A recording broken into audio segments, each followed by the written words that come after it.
The classroom on Station Horizon 7 was full of strange and wonderful creatures. There were students with wings, students with tentacles, students with more eyes than Lily Carter could count. She loved it here. Every day felt like an adventure. Lily was 8 years old. She had brown hair that she kept in 2 braids, and she smiled at everyone she met. Her father worked as a diplomat on the station, and she had been living here for almost a year now. She was the only human in her class. At first, Lily thought the other students were just shy. They never sat next to her. They never asked her to play. When she walked toward them, they would move away slowly, like they were scared of something. She did not understand why. One day, she heard 2 students whispering behind her. "That is the human," one of them said. It was a small creature with blue fur and big round eyes. "My parent told me to stay away from humans," the other one said. This one looked like a floating jellyfish with tiny arms. "They are from a Deathworld. They are predators." Lily turned around and smiled at them. "Hi, do you want to play with me?" Both students made a strange squeaking sound and floated away as fast as they could. Lily sighed. She did not feel like a predator. She did not even know what a Deathworld was. She just wanted a friend. The classroom was bright and clean. The walls could change color depending on the lesson. Today, they were soft green because Instructor Valorix was teaching about plant life on peaceful worlds. Instructor Valorix was tall and thin, with a hard shell like a beetle and many small legs. He had large eyes that looked in different directions at the same time. "Please pay attention, students," Valorix said. His voice was clicking and soft. "Today we will learn about the singing flowers of Quamerthree." Lily tried to pay attention, but she was lonely. She looked at the empty seat next to her.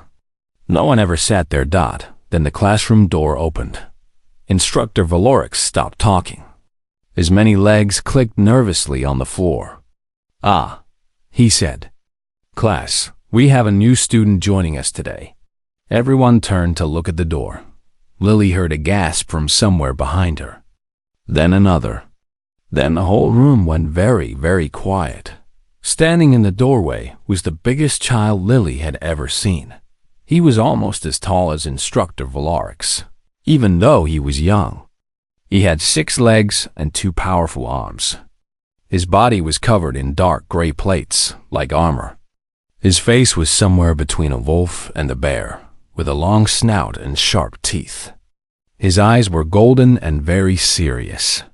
When he walked, his claws clicked on the floor, and his plates shifted and scraped against each other.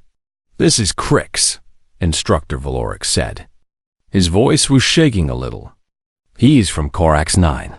Please make him feel welcome." No one said anything. Lily could smell something strange in the air. Later, she would learn that many alien species released fear chemicals when they were scared. Right now, the whole classroom smelled like fear. Crix stood at the front of the room. His golden eyes looked around at all the students. Every single one of them looked away. Some of them were trembling. One small student in the back started to cry quietly. Lily felt sad for Crix. He looked so alone up there. He looked like she felt every day. "There is an empty seat next to Lily," Instructor Valorix said, pointing with one of his many arms. "You may sit there." Crix looked at the empty seat. Then he looked at Lily. Lily smiled at him. She raised her hand and waved. Krix did not move for a long moment. His golden eyes studied her carefully. Then, slowly, he walked toward the empty seat. Every student he passed leaned away from him. One of them fell out of their chair, trying to get away.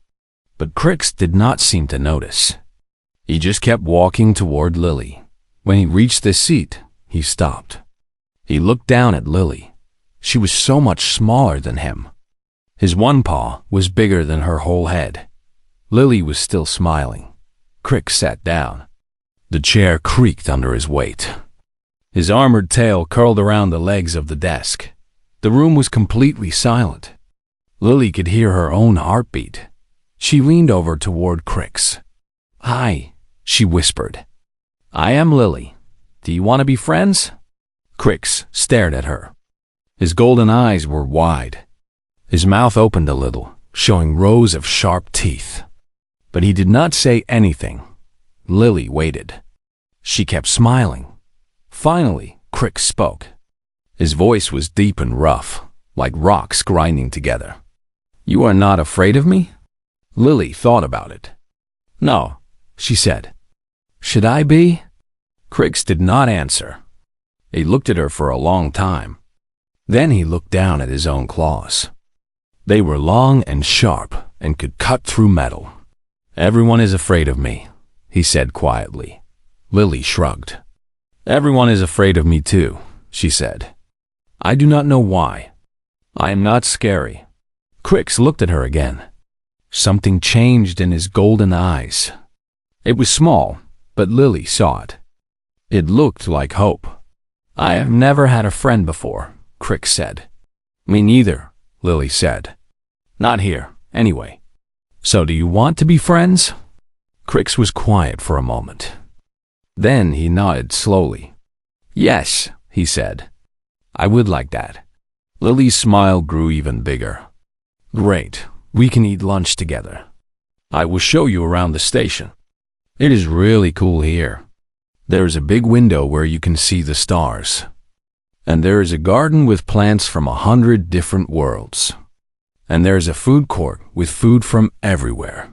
She kept talking, telling Crix about all the things she wanted to show him.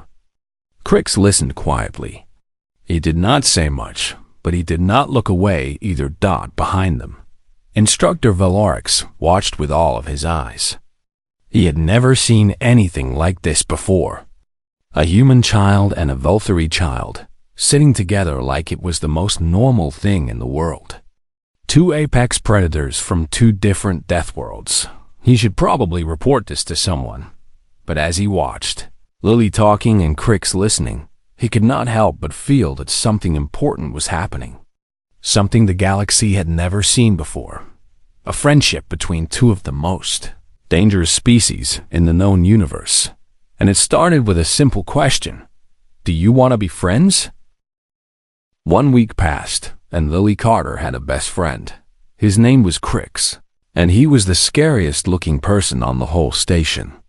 He had armor plates on his body, claws that could cut through metal, and teeth that could crush bone. But Lily did not care about any of that. To her, Crix was just Crix. He was quiet and a little shy.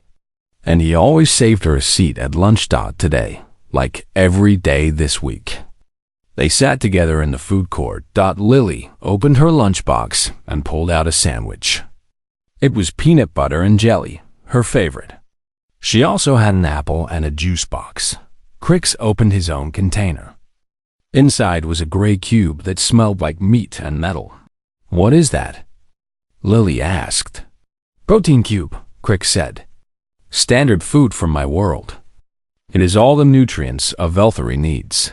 Can I try some?" Crix looked surprised. "You want to try it?" "Sure," Lily said. "We are friends. Friends share food." Crix used one claw to cut a small piece of the cube. He handed it to Lily very carefully, making sure not to scratch her with his sharp claws. Lily popped it in her mouth and chewed. Her face scrunched up. "It tastes like metal and old shoes. Is that bad?" "It is not great," Lily admitted. "But it is interesting. Here, try some of my sandwich." She tore off a piece and held it out to Crix. He took it gently with 2 claws and put it in his mouth. His golden eyes went wide. "This is sweet," he said. "And soft." "What is the purple substance?" "That is jelly. It comes from grapes. They are a fruit from Earth." "I like it," Crix said quietly. "It is very different from food on Corex 9. They kept eating and sharing." Across the food court, other students watched them with wide eyes. 2 Deathworlders, eating lunch together like it was nothing. Some students took pictures with their communication devices. Others just stared. Lily did not notice. She was too busy telling Crix about Earth. "We have these big mountains of fire called volcanoes," she said. "Sometimes they explode and throw rocks everywhere. And we have storms that spin in circles and pick up houses. And there are animals with big teeth that hunt other animals, and tiny bugs that can make you very sick." Crix listened carefully. "Your world sounds very dangerous." "I guess so," Lily said with a shrug.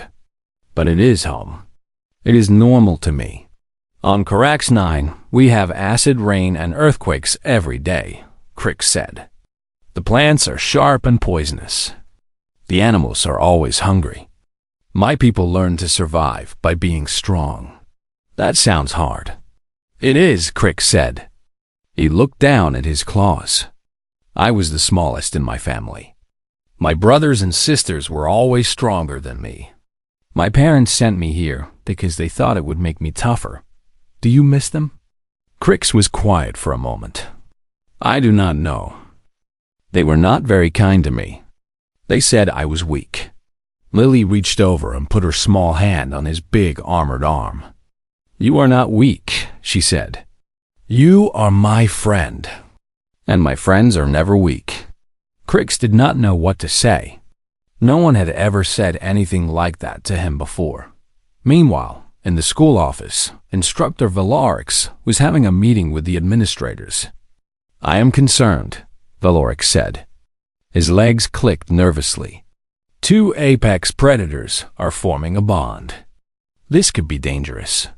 The head administrator was a large being made of living crystal. Her voice sounded like wind chimes. "What kind of bond?" "Friendship," Valorix said. "They sit together, eat together, talk together.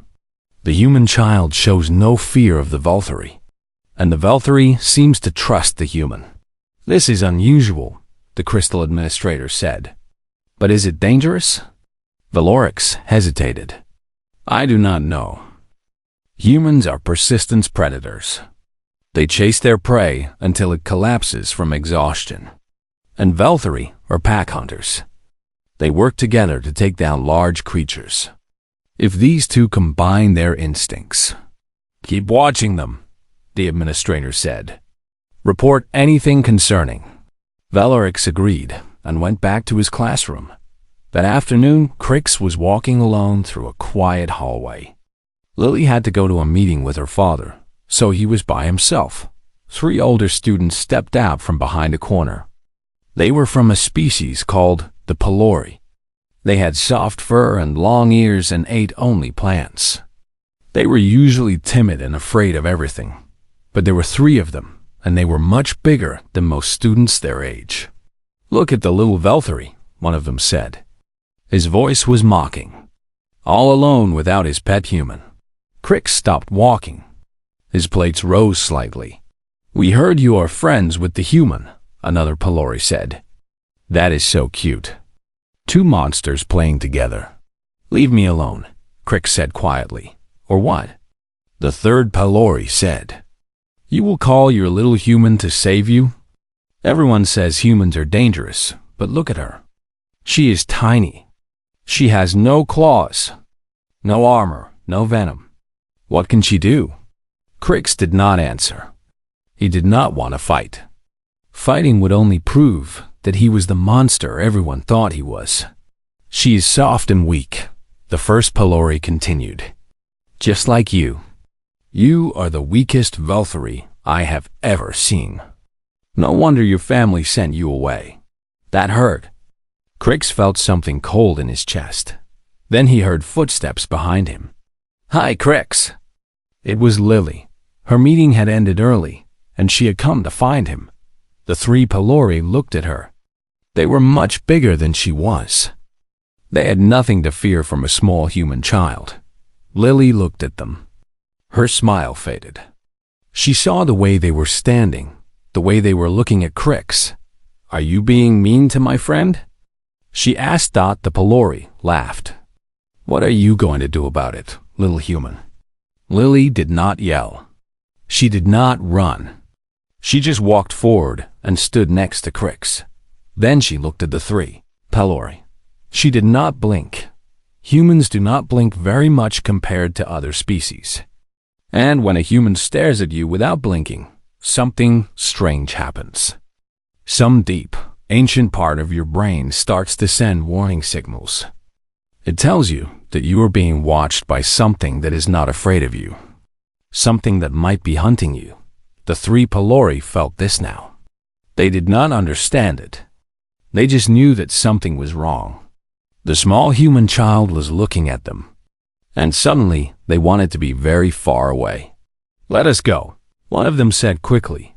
They turned and walked away as fast as they could without running. Crix watched them leave. Then he looked at Lily. "What did you do?" he asked. Lily shrugged. "I just looked at them. They were scared of you. I guess so." Crix shook his head slowly. He had thought he understood humans. They were small and soft, but they came from a dangerous world. They were survivors. But now he realized there was more to it than that. There was something in Lily's eyes that made even larger predators want to run, and she did not even know she was doing it. "Thank you," Crix said quietly, "for standing with me." Lily smiled and took his paw in her hand. "That is what friends do. Come on, let us go get a snack." They walked away together, and Crix felt something warm in his chest. For the first time in his life, he did not feel alone. 1 month had passed since Crix joined the class. 1 month since Lily asked him to be her friend. And in that 1 month, everything had changed. They did everything together. They studied together. They ate together. They explored the station together. Lily taught Crix how to play human games like hide and seek. Crix taught Lily words in his language. The other students still kept their distance, but now they watched with curiosity instead of fear. Today was a special day. The class was going on a field trip to the station's biodome. The biodome was a massive, enclosed area that held plants and animals from dozens of different worlds. There were forests from peaceful planets, deserts from hot worlds, and even a small ocean section with creatures that glowed in the dark. It was one of the most popular places on Station Horizon 7. "Stay together, class," Instructor Valoric said as they entered the biodome. "Do not touch anything. Do not feed the animals. And do not leave the marked paths." Lily bounced with excitement. "This is so cool. Look at those trees, Crix. They are purple." Crix looked around with his golden eyes. "This place smells strange. Many different scents mixed together." "That is because there are so many different ecosystems here," Lily said. "My dad told me about it. They use force fields to keep each section separate." The class walked slowly through the biodome. Instructor Valorix pointed out different plants and explained where they came from. Most of the students listened carefully. A few were too nervous to pay attention. They kept looking at Lily and Crix walking side by side. Then something went wrong. There was a loud crackling sound, like electricity snapping. Then an alarm started blaring. Red lights flashed on the walls. "Warning," a mechanical voice announced. "Containment failure in Section 7. Please evacuate immediately." Instructor Valorix's many eyes went wide. "Class, follow me. Stay calm." But it was too late for calm. From a section of the biodome that was supposed to be sealed off, creatures came pouring out. They were called Sketh. They were reptiles, about the size of large dogs on Earth. They had scales the color of dried blood, 4 muscular legs, and mouths full of curved teeth. They were pack hunters from a world called Rethus 4, not a Deathworld, but close, and there were at least a dozen of them. Students screamed. Everyone started running in different directions. The careful order that Instructor Valorix had tried to maintain fell apart in seconds. Lily grabbed Crix's arm. "This way," she shouted. They ran together toward the exit. But then Lily heard something that made her stop. Crying dog. She turned around. Near the purple trees, a group of younger students was trapped. They had run the wrong way, and now the Sketh pack was between them and the exit. The students were huddled together, trembling and crying. One of them was the small blue-furred creature who had whispered about Lily being a predator on her first day. "We have to help them," Lily said. Crix looked at the Sketh. There were so many of them. His instincts told him to run. Every lesson he had learned on Corex 9 told him to find a safe place and wait, but Lily was already moving. "Wait!" Crix shouted. He ran after her. They reached the trapped students before the Sketh did. The younger children looked up at them with terrified eyes. "Stay behind us," Lily said. Her voice was calm and steady.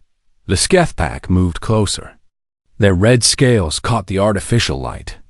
Their curved teeth dripped with saliva. They made a clicking sound with their claws, communicating with each other. They had found easy prey. Crix stepped forward. His armor plates rose up, making him look bigger. His claws extended to their full length. A deep rumbling growl came from his chest. The Sketh hesitated. They had not expected another predator, but there were too many of them. Crix was young and alone. After a moment, the Sketh started moving forward again. Crix felt fear for the first time in a long time. Not fear for himself, but fear for the small students behind him. Fear for Lily Dot. Then Lily did something impossible. She picked up a broken branch from the ground. It was not very big. It would not hurt anything. But she held it like a weapon anyway, and then she ran straight at the Sketh pack. She screamed as she ran. It was not a word. It was just a sound loud and wild and full of energy. Her small human legs pumped as fast as they could. Her braids flew behind her. Her eyes were fixed on the Sketh, and she did not look away. The Sketh pack froze. They did not understand what was happening. Every instinct they had told them that prey was supposed to run away. Prey was supposed to hide. Prey was supposed to be afraid. This tiny creature was not acting like prey. It was charging at them. It was screaming. It was looking right at them with those strange, forward-facing eyes that only predators had. Something was very, very wrong. The lid Sketh made a sharp clicking sound. It was a warning call, a retreat signal, and just like that, the pack scattered. They ran away in every direction, disappearing into the fake forest of the biodome. Lily stopped running. She stood there, holding her branch, breathing hard. The Sketh were gone. For a long moment, no one moved. No one spoke. Then Crix walked up beside her. His golden eyes were wide with something that looked like amazement. What was that?" he asked. Lily shrugged. "I scared them." "You scared them?" "They are pack hunters. They have claws and teeth. You are small and have no weapons." "I had a stick," Lily said, holding up her branch. Crix shook his head slowly. "No, it was more than that. You ran at them. You did not hesitate. You did not show fear." "I was a little scared," Lily admitted. "But they were going to hurt those kids. I could not let that happen." Behind them, the younger students stared at Lily with their mouths open. The small blue-furred creature, the one who had been so afraid of Lily, stepped forward. "You saved us," she said in a tiny voice. Lily smiled at her. "Of course. That is what you do. You protect people." Security guards arrived a few minutes later with stun weapons and containment fields. They rounded up the escaped Sketh and took them back to their enclosure. Medical teams checked everyone for injuries. Miraculously, no one was hurt. Instructor Valorix found Lily and Crix standing with the younger students. He looked at them for a long moment. "What happened here?" he asked. The blue-furred student pointed at Lily. "She saved us. She ran at the monsters, and they ran away from her." Valorix turned his many eyes to Lily. "You ran at a pack of Sketh?" "They were going to hurt my friends," Lily said simply. Valorix did not know what to say. He had studied humans. He had read the reports. He knew they came from a death world. He knew they were persistent predators. But reading about it and seeing it were two very different things. As the class was led back to the safe area, Crix walked beside Lily. He was quiet for a long time. Finally, he spoke. "What are you?" Lily looked up at him with a confused expression. "What do you mean?" "I am Lily. I know. But what are humans? How can you do what you just did?" Lily thought about it for a moment. Then she smiled. "I am from Earth," she said. "That is just what we do." Crix looked at his small friend. She was half his size. She had no claws, no armor, no venom. But she had just scared off a pack of predators, with nothing but a stick and a scream. He realized that he had been wrong about strength. Real strength was not about size or weapons. Real strength was about what you were willing to do for the people you loved. The video of Lily charging the Sketh pack spread across the galaxy in less than a day. Someone had been recording during the incident. Maybe it was a security camera, or maybe it was a student with their communication device. Either way, the footage was everywhere now. Millions of beings across hundreds of worlds watched the tiny human girl run screaming at a pack of predators with nothing but a stick. And they watched the predators run away. On Station Horizon 7, Lily Carter became famous overnight. Students who had never spoken to her before suddenly wanted to talk.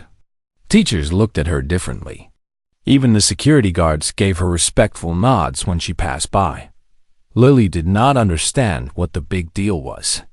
She had just done what needed to be done, but not everyone was happy about what happened. 3 days after the incident, Lily's father was called to a meeting at the school. Daniel Carter was a tall man with kind eyes and a calm voice. He worked as a cultural liaison for the Galactic Coalition, helping human diplomats understand alien cultures and helping aliens understand humans. When he walked into the administrator's office, he was smiling politely. The head administrator, the crystal being who made sounds like wind chimes, was not smiling. "Mr. Carter," she said, "thank you for coming." "Of course," Daniel said. He sat down in the chair they offered him. It was designed for beings much larger than humans, so his feet did not touch the ground. "Is this about Lily?" "It is." The administrator's crystal body pulsed with colors. Blue meant concern. "We need to discuss the incident in the biodome. The incident where my daughter saved several students from being attacked. The incident where your daughter charged at dangerous predators without hesitation." The administrator's voice chimed sharply. "We are concerned about the instincts displayed by your child." Daniel nodded slowly. "I see. And what exactly concerns you?" Instructor Velerix stepped forward. His legs clicked nervously. "Mr. Carter, your daughter ran toward danger. Most species run away from danger. That is the natural response. That is the safe response. For most species, yes," Daniel agreed. "But humans are not most species." "That is precisely the problem," the administrator said. "We have many student species here, herbivores, prey species. Species that have evolved to be cautious and careful. They are now frightened of your daughter." "Frightened?" Daniel raised an eyebrow. "My daughter saved their children. I would think they would be grateful." "They are grateful. But they are also scared. They saw what a human child can do when threatened. They are wondering what a human child might do if she becomes the threat." Daniel was quiet for a long moment. When he spoke again, his voice was gentle but firm. "Let me explain something about humans," he said. "May I?" The administrator nodded, her crystals chiming softly. "Humans evolved on a planet called Earth. It is a Class 9 death world. The gravity is heavy. The air carries diseases. The water is full of predators. The land has creatures with claws and teeth and venom. Even our plants can be dangerous. He paused to let that sink in. We are what you call persistence predators. Our ancestors survived by chasing prey until it collapsed from exhaustion. We can run for hours without stopping. We can heal from wounds that would kill most species. We can eat foods that are poisonous to others. We are built to survive. This is exactly what concerns us, the Lorc said. I am not finished, Daniel said politely. You see, surviving on Earth required more than just being strong or fast. It required something else. Something more important. What? The administrator asked. Each other. Daniel leaned forward. Humans are pack animals. We form bonds with other humans. We protect those bonds with everything we have. A human will fight for their family. They will die for their friends. They will run toward danger if someone they love is in trouble. He looked directly at the administrator. That is what my daughter did. She did not attack the Scath because she wanted to hurt them. She attacked because there were children in danger. Children she had decided to protect. In that moment, they were her pack. Her pack, Valorix repeated. Yes, and here is the thing about humans that you need to understand. We will pack bond with almost anything. Other humans, yes. But also animals, machines, ideas, and yes, aliens from other worlds. Daniel smiled. My daughter has decided that Crix is her friend. That means Crix is her pack. She would do anything to protect him, just like she did for those students in the biodome. The room was silent. You are telling us, the administrator said slowly, that human children are dangerous because they care too much? I am telling you that humans are loyal, fiercely loyal. We do not abandon the people we love. We do not run when they are in danger. That is what makes us different from other species. Daniel stood up. My daughter did not do anything unusual for a human. She saw people in danger. She acted to help them. That is simply what we do. He walked toward the door. Then he stopped and turned around. You wanted to know if humans are dangerous. The answer is yes. We are very dangerous, but only to those who threaten the ones we love. To everyone else, we are the best friends you will ever have. He left the office. That evening, Lily found Crix sitting alone in the biodome. It was open again now, the damaged sections repaired. Crix was sitting under the purple trees, staring at the artificial sky. Lily sat down next to him without saying anything. After a while, Crix spoke. I have been thinking about what happened, about the Sketh, about you. Crix looked at her. You did something I could not do. I tried to protect those students, but there were too many. I was not strong enough. You were brave, Lily said. You stood in front of them. You growled at the Sketh. You were going to fight them. But I did not win. You did. Lily shook her head. I did not win anything. I just scared them. And I could only do that because you were there. If you had not held them back first, I would not have had time to do anything. Crix thought about that. You really believe we did it together? Of course. We are a team. Lily bumped her shoulder against his arm. Partners. Crix was quiet for a long time. Then he said something that surprised Lily. On Corax 9, I was always the smallest, the weakest. My brothers and sisters were bigger and stronger. They could hunt better than me, fight better than me. My parents were disappointed in me. That is mean, Lily said. It is just how things are on my world. The strong survive. The weak do not. Crix looked at his claws. I always thought I was weak. That is why they sent me here. They wanted me to become stronger. Lily grabbed his paw with her small hand. You are not weak, Crix. You are one of the bravest people I know. How can you say that? You are the one who scared off the Sketh. Being brave is not about winning, Lily said. Being brave is about trying, about standing up even when you are scared. You were scared of those Sketh. I could tell. But you stood there anyway. You tried to protect those kids. That is what brave means. Crix looked at her hand, holding his paw. Her fingers were so small compared to his claws. So soft and fragile. But there was strength in her grip.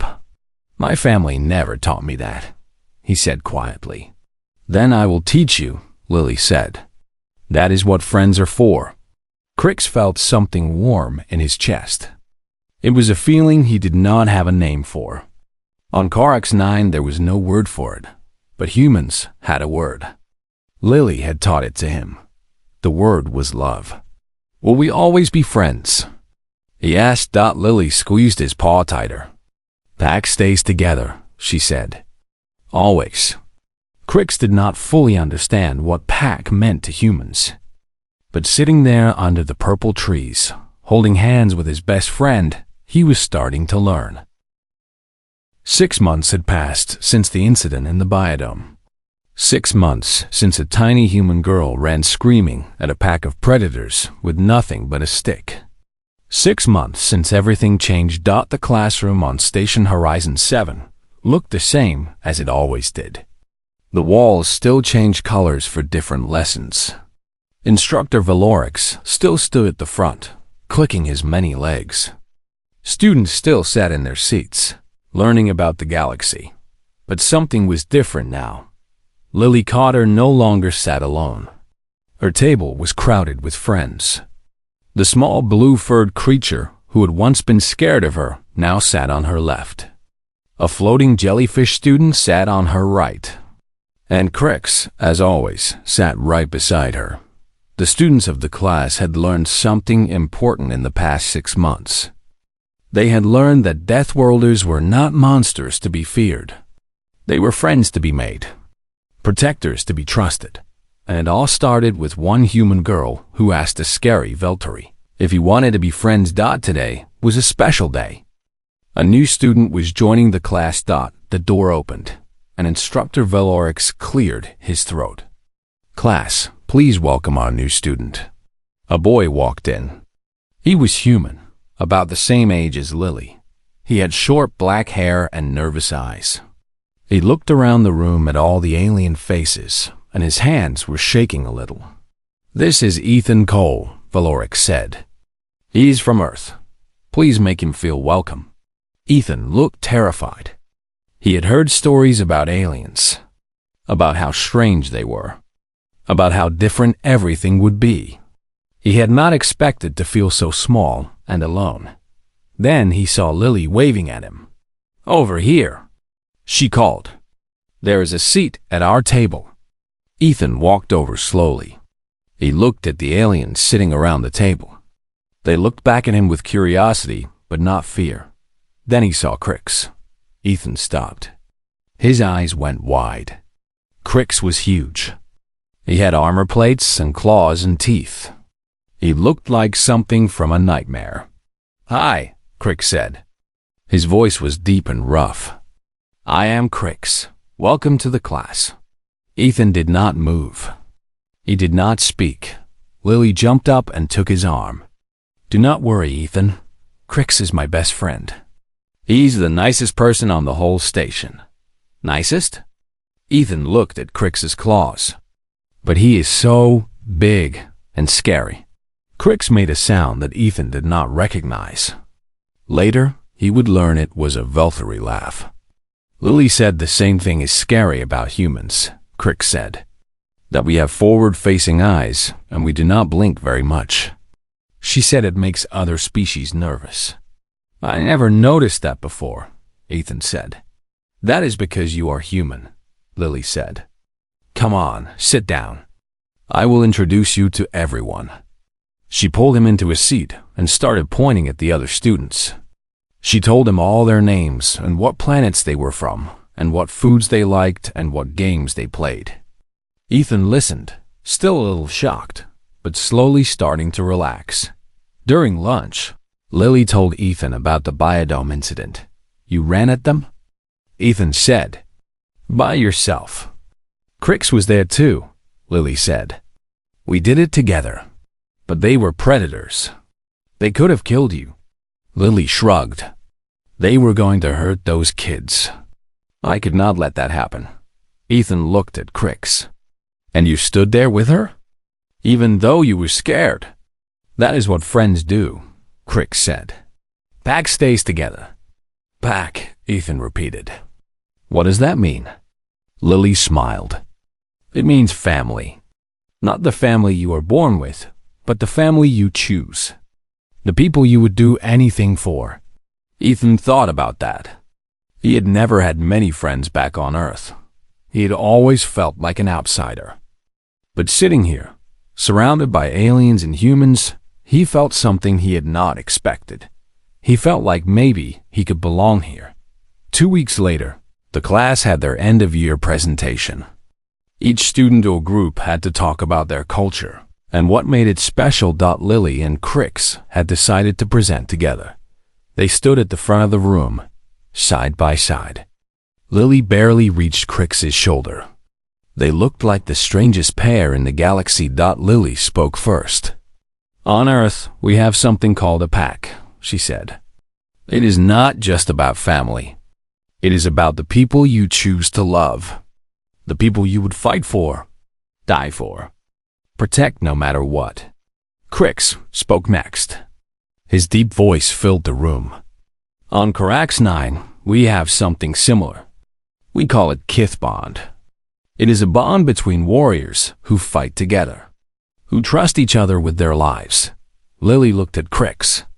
We come from 2 different worlds. 2 death worlds. Our people evolved to be strong and dangerous. But the most important thing we learned was not how to fight. It was how to love, Crix said. How to protect. How to stand beside someone and never leave them. Lily took Crix's paw in her hand. Humans and Veltari are different in many ways. But we are the same in the way that matters most. We would do anything for our pack. The room was silent. Then the small blue-furred student started clapping. The floating jellyfish student joined in. Then Ethan. Then everyone else. Even Instructor Velorix was clapping, his many legs tapping against the floor in applause. And if anyone looked closely, they might have seen something wet in his compound eyes. After the presentation, the administrator came to speak to Lily and Crix. That was a beautiful presentation, she said. Her crystal body pulsed with warm colors. I think I understand now. About humans. About Veltari. About Deathworlders. What do you understand? Lily asked. That you are not dangerous because you are violent. You are dangerous because you love so fiercely. Because you will never stop protecting the ones you care about. Lily smiled. That is exactly right. The years passed quickly after that. Lily grew up on Station Horizon 7. She studied hard and made many friends. She learned about alien cultures and human history and everything in between. When she was old enough, she became a xenanthropologist, someone who studies how different species live and think. Crix grew up too. He became stronger and more confident. He returned to Carax 9 once to visit his family. They did not recognize the brave warrior he had become. He told them about his pack, about Lily, about everything he had learned. His parents did not understand, but that was okay. He had a new family now. He joined the Coalition Peacekeepers, helping to protect stations and ships across the galaxy. He was one of the best they had ever seen. But no matter how busy they got, Lily and Crix always made time to talk. Every week, they would call each other across the stars. They would share stories and laugh and remember the old days. 20 years after they first met, Lily sent Crix a message. She was on a research ship near the edge of explored space. He was on a peacekeeping mission 3 star systems away. They had not seen each other in person for almost a year. The message was short. Just 4 words. Pack stays together. Always. Crix read the message and smiled. His golden eyes, older now, but still bright, looked out at the stars. somewhere out there, across the endless darkness of space. His best friend was looking at the same stars. He typed his reply, "Always." And in that moment, across all the distance and all the years, two Deathworlders were connected by something stronger than claws or armor or weapons. They were connected by love. The galaxy had feared them once, called them monsters, called them dangerous. But the truth was simpler than that. They were just two friends who had found each other in a classroom full of strangers. Two lonely children who had become family. And they had changed everything, because that is what happens when Deathworlders choose to love instead of fight. They become unstoppable.